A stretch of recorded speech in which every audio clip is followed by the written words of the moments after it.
طالبانو نبی علیہ السلام د بعثت په اوایلو کې چې نبی کېده عبادت یې کو مخکې له بعثت د نبی علیہ السلام عبادت کو کې نه کو نبی علیہ السلام خو 40 کلنۍ کې عبادت نبی سو دا 40 کاله مخکې نبی علیہ السلام عبادت کو کې نه کو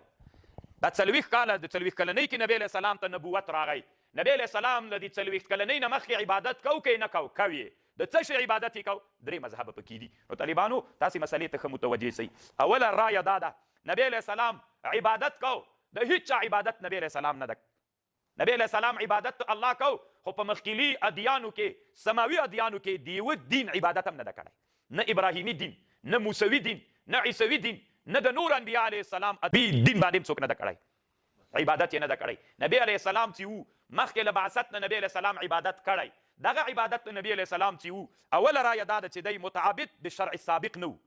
مخکینیو شرع باندې د یوې شرع عبادت هم نه کوو دا رایه طالبانو علامه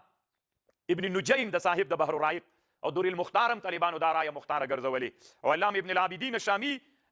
د یو عالم نه نقل کړی چې دا د محققینو احنافو رایه ده او تقریبا دا رایه طالبانو علامه ابن الحجر او علامه عمرو ابن نجیم چې د بحر الرائق مولا ورور د نهر الفائق هغه جمهور علماو ته دا رایه منسوبه ګرځولې ده دوی دلیل څه وایي چې نبی علیہ السلام خو مخکې له نبوت نه مخکې عبادت کو و نبی علیہ السلام عبادت کو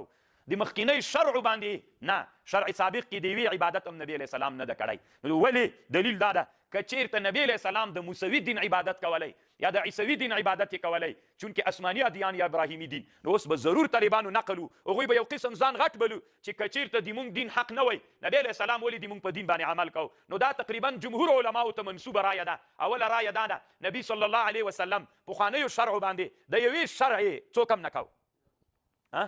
عبادت هم نه کو خنو د څه عبادت یې کو د دې قول په موافق باندې طالبانو رسول الله صلی الله علیه وسلم چې وو عبادت یې چې کو عبادت نبی علیہ السلام چې کو هغه تفکر و ذکر د الله یې کو د الله سره تعلق جوړاو کله چې یو عقلی سلیم وي عقلی سلیم طالبانو د الله عبادت کوي نو په تفکر باندې هغه چې د الله له طرف نه د الله عز وجل له طرف نه د باندې معارف او انوارات راوریدل د هغه مقتضا باندې عبادت کو تا نه چا پوښتنه وکړله مولا صاحب نبی علیہ السلام د بعثت نه مخکې عبادت کو که نه کوي څنګه عبادت کو تفکر یې کو د الله په وحدانیتونو کې د الله په مخلوقاتو کې نبی علیہ السلام یو انسان چې عقلی سلیم ولري او د الله عز وجل کې څنګه تفکر کوي نبی علیہ السلام خو په عقلونو کې تر ټولو نه عقلی سلیم انسان وو نبی علیہ السلام عبادت هغه د تفکر په بنا باندې کو نبی علیہ السلام چې دا عبادت چې کو هغه د الله په پیژنګلویو کې د نبی د الله په وحدانیت د هغې په وحدانیت اعتراف او الله عز وجل چې په ده باندې کوم انوارات راچول خوبونه لیدل نور د هغې په مقتضا د الله عز وجل په وحدانیتو د الله په پیژندلو په مخلوقاتو کې تفکر کو دا د نبی صلی الله علیه وسلم عبادت و چې علماوي د جمهور علماو ته منسوب ګرځولی الله دې وکړي چې ما په خبر پوي یعنې د نبی علیه السلام عبادت تفکر و دویمه رایه دا ده دویمه رایه علماوي نبی علیہ السلام عبادت کو مخکې له بعثت نه کنه دې کې علما توقف کوي دا رایه د امام غزالی او د امام انباري او د امام الحرمین رایه ده دریمه دا رایه امام سبکی مختاره ګرځولې ده ایوي موږ توقف کوو موږ ته پته نشته ده چې عبادت یې کوو که یې نه کوو په دې کې وایي موږ توقف کوو دریمه رایه څه ده طالبانو نبی علیہ السلام چې وو هغه بعثت کو هغه عبادت کو خو به څه شي عبادت کو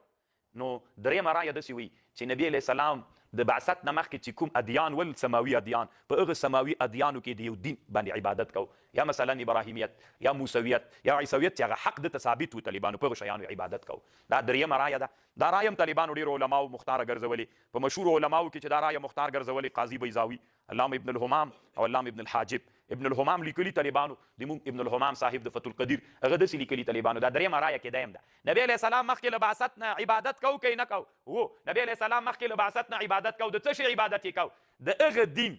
نبی علیہ السلام د یو خاص دین عبادت نه کو د خاص دین عبادت یې نه کو خو د مخکینیو ادیانو کې به چې کوم شی دته ثابت سو په هغې عبادت کو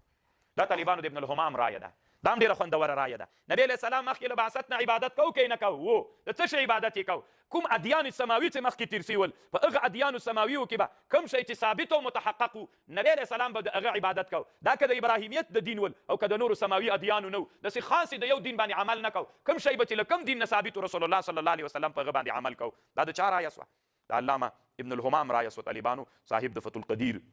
هغې دا خبره کوي طالبانو فیتحنث فیه نبی علیہ السلام با تحنث کو یعنی عبادت به کو په دې غار حرا کې په شمار د یو څو ورځو